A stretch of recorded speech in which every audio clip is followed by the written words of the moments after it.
Selamat pagi teman-teman, kami dari kelompok 9 yang beranggotakan Nabila Autafianda, Nancy Friska Berperangin-angin, Rizka Amalia Purba, Irma Iin Butar-Butar, Yuda Dharma Nagaputra, Sabina Aldila Putri Ritonga yang akan memaparkan hasil diskusi kami tentang resiko dan tantangan dalam sebuah bisnis. Kita masuk ke dalam materi, yaitu resiko dalam bisnis. Definisi resiko secara lebih spesifik dapat diartikan sebagai adanya konsekuensi yang muncul sebagai dampak adanya ketidakpastian sehingga memunculkan dampak yang merugikan bagi pelaku usaha. Sebaliknya, bila konsekuensi yang memunculkan dampak ini dianggap menguntungkan, maka hal tersebut tidak disebut sebagai resiko. Konsekuensi positif ini lebih dianggap sebagai keuntungan yang diharapkan. Resiko seperti ini pada dasarnya memang selalu ada dalam kehidupan sehari-hari. Hanya saja intensitasnya akan meningkat ketika Anda melakukan kegiatan bisnis. Apalagi ketika menginginkan keuntungan atau hasil yang besar, maka resiko yang harus dihadapi juga akan semakin besar. Kondisi seperti ini dikenal sebagai high return. Jenis-jenis resiko bisnis. A. Resiko strategik. Dengan kata lain, resiko ini dapat disimpulkan sebagai resiko atau ketidakpastian yang diakibatkan dari kurang matangnya strategi Anda dalam menjalankan bisnis. B. Resiko kepatuhan. Resiko kepatuhan berarti resiko atau ketidakpastian yang disebabkan karena ketidakpatuhan terhadap peraturan, regulasi, atau hukum yang ditetapkan pemerintah setempat secara tertulis maupun tidak tertulis. C. Resiko operasional. Resiko operasional lebih mengarah pada sebuah kegagalan yang sangat tidak diharapkan dan biasanya terjadi dalam kegiatan sehari-hari dalam perusahaan. Hal itu dapat terjadi karena beberapa kegagalan teknis seperti server yang sudah error, perseorangan atau karyawan, maupun proses pada kegiatan operasional perusahaan Anda. Yang D. Resiko finansial. Resiko ini dalam istilahnya sering juga dikaitkan dengan biaya ekstra atau kerugian pemasukan perusahaan. Namun kategori resiko finansial biasanya dapat lebih mengacu secara khusus terhadap arus masuk dan keluar uang dalam perputaran bisnis Anda. E. Resiko reputasional. Reputasi dapat dibilang sebagai nama baik perusahaan. Jika nama baik perusahaan hancur atau reputasinya buruk, tentu hal tersebut akan menyebabkan resiko reputasi. Dengan kerugian yaitu ketidakpercayaan pelanggan terhadap bisnis, jika reputasi perusahaan rusak, Anda akan melihat kerugian dalam waktu singkat, seperti klien yang tentu akan mulai ragu berbisnis dengan Anda. Jenis-jenis tantangan dalam bisnis.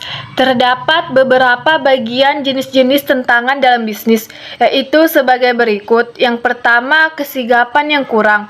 Sudah menjadi momok. Ketika memulai bisnis, seringkali mendapat tekanan untuk bisa mencapai target tertentu. Padahal, prospek untuk menjangkaunya masih terlampau jauh. Hal ini yang mendorong pelaku bisnis dilema, bahkan pesimis untuk mencapai tujuan-tujuan dari bisnis. Yang kedua yaitu tidak ada penyesuaian digitalisasi bisnis. Sebagian besar orang beranggapan bahwa digitalisasi akan mempermudah setiap aktivitas bisnis. Tak hanya itu, keuntungan bisnis yang dihasilkan setelah penerapan digitalisasi juga diklaim akan lebih besar. Yang ketiga yaitu manajemen dan SDM yang kurang profesional. Menjalankan bisnis di masa sekarang sangat sulit untuk memastikan prospek selama kurun waktu tertentu, apakah akan naik atau bahkan turun. Hal ini yang membuat sistem manajemen menjadi kacau dan sulit untuk menyesuaikan kinerja internal. terlebih jika bisnis yang dijalankan melibatkan banyak pegawai. Yang keempat yaitu perilaku masyarakat yang beragam. Kesuksesan bisnis bisa dipengaruhi oleh kepuasan masyarakat terhadap pelayanan atau produk yang diperoleh. Sebagai pelaku bisnis, tentu setidaknya mampu memperoleh peringkat dalam persaingan bisnis tertentu dengan cara memperoleh kepercayaan masyarakat atau testimonial yang positif. Yang kelima yaitu minimnya strategi digital marketing. Bisnis apapun saat ini akan sulit berkembang jika tidak diintegrasikan dengan sistem online sebagai basis pemasarannya, sebab internet adalah pasar yang luas untuk mempertemukan bisnis dengan konsumen atau klien. Artinya, digital marketing telah menjadi keharusan untuk bisnis apapun. Yang keenam yaitu keterbatasan modal dan perputaran yang tidak terukur. Untuk menjalankan bisnis agar sentiasa berkembang, tentu modal menjadi syarat utamanya. Modal tak harus berupa finansial perusahaan. Keterlibatan pegawai juga kepunyaan aset adalah bagian dari modal yang dibutuhkan dalam menjalankan bisnis. Semakin besar modal yang dimiliki, semakin mudah pula mengarahkan bisnis ke target tertentu. Contoh kasus dan penyelesaiannya. 1. Perusahaan ponsel A yang sempat terkenal di segala penjuru, namun setelah kedatangan sistem operasi tersebut, perusahaan ponsel A tidak menggunakan sistem operasi terbaru. Maka terjadi kerugian yang besar karena pada masa tersebut, sistem operasi terbaru yang sedang menjadi kebutuhan pasar.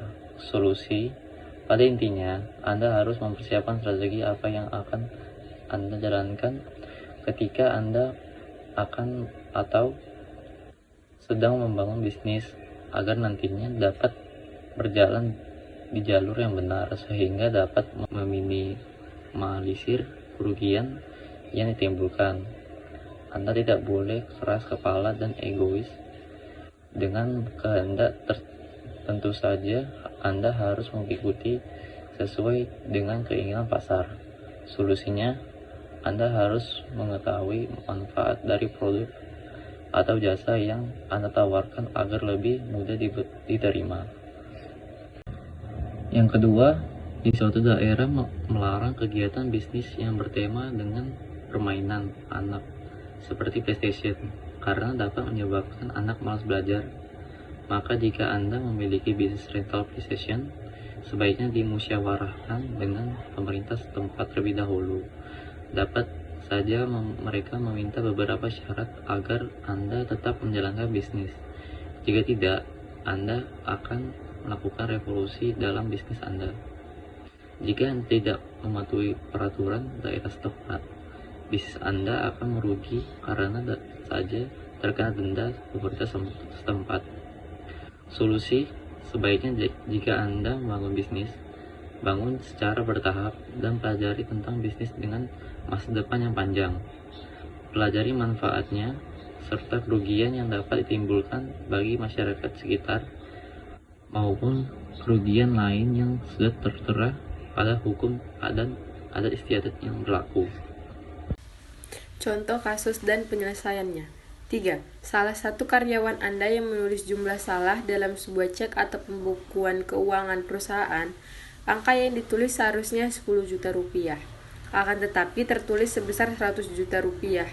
Maka hal itu akan dapat menyebabkan kerugian, terlebih jika hal tersebut sering terjadi.